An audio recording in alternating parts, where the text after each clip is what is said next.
Manhood is exceptionally hard, and life is hard.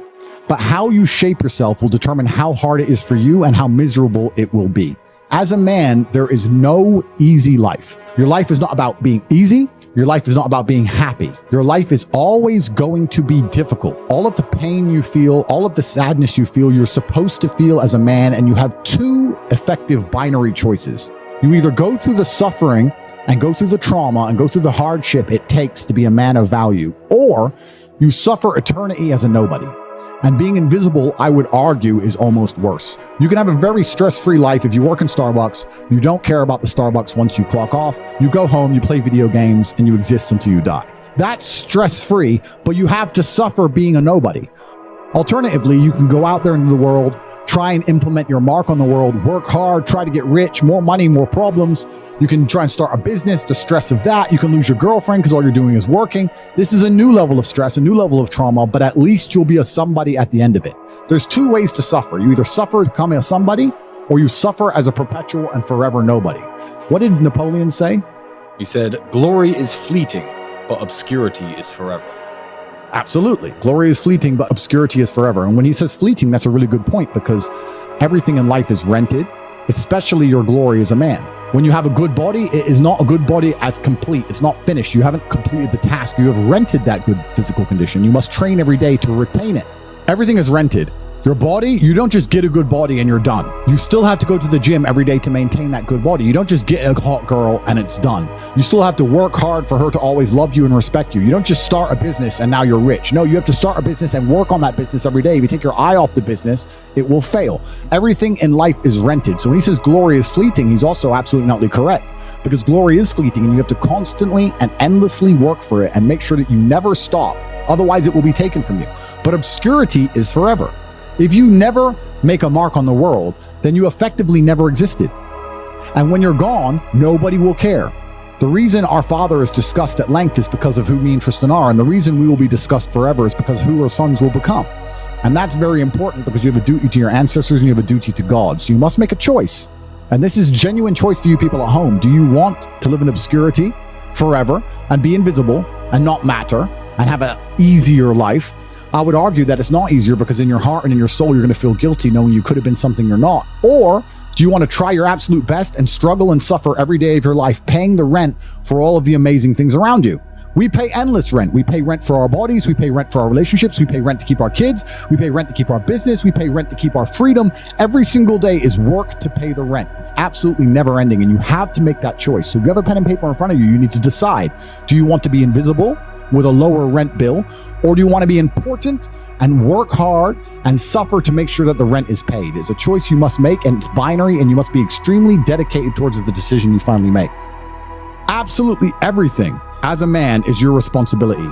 It's your responsibility to become your best and brightest version of yourself, and you're not going to do that simply by talking it into existence. You need to live it into existence. You need to go out there and do things which are genuinely difficult, genuinely stressful, which are genuinely scary, so you can become the man you want to be. So you have to take responsibility for these things, and you have to seek them and choose and find the correct difficulties for you to overcome, so you can build a character worth having. I believe that it's pain that teaches. I don't believe men especially can learn any way besides pain. We talk about learning a lesson the easy way or the hard way, and I'll tell you something. We've all been offered chances to learn a lesson the easy way our entire lives. And guess what? We didn't learn anything, and we kept doing it. It's natural, intrinsic inside of men. You'll see a man drive a car too fast and almost crash 100 times, and he won't learn his lesson until he's crashed that car. We only learn things the hard way. It's only pain that can teach a man. Every single time something bad happens to me, that's how I see it. I see it as God teaching me to make me more wise, more formidable, a more capable opponent, and that's how you have to approach life. Every single hero in every single movie goes through adversity. There's never been a hero movie where all he does is win. No, to be a hero, you have to suffer. If you're suffering in some degree, even if you're a normal guy with a normal job and you're suffering at your job, or you're heartbroken because your girl left you, or whatever, if you're suffering, that's part of your hero's journey. There is no hero's journey without suffering. If you have an easy life the whole way through, you never get to be a hero. That's the whole point of being a man, is that you're supposed to suffer. You're supposed to eat pain for breakfast. You're supposed to come and grow into a better version of yourself. That's exactly what life's supposed to be about as a man. If you want to be a superhero in life, you need to understand that For 80% of the movie, you're going to suffer. For 80% of the movie, you're going to lose. Watch any superhero movie. For 80% of the movie, it is nothing but pain and frustration and difficulty. And when your life is that way, you have a chance to grow into something fantastic, and you should thank God for every difficult thing he puts in your path. Think about a superhero movie. A man is unfairly imprisoned in a Romanian jail cell and trained so hard he emerges stronger than ever before. That is a movie. You get to live a movie as a man if all you had was some balls. We are living movie scripts. Why? Because we have bravery. Most men sit there and wonder why they're depressed because you don't get to live a movie. You're not the main character of anything. You're not even a secondary character in anyone else's movie. You're an unimportant nobody because you were afraid your entire life. You've lived like a coward your whole life. You were afraid of what might happen if you have some balls.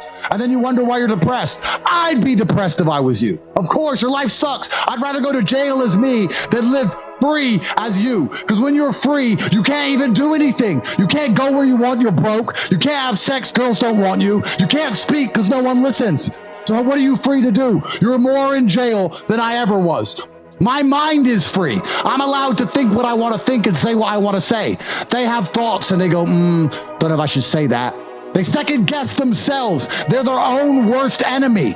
Every single part of me is on my team. I have enemies who want me dead. Fine. But every single part of me, my mind, my hands, my legs, every single part of me is on my team. My body doesn't second guess itself. My mind doesn't turn on itself. We don't break and self-sabotage. There's no civil wars inside of Andrew Tate. A lot of men no longer have shame.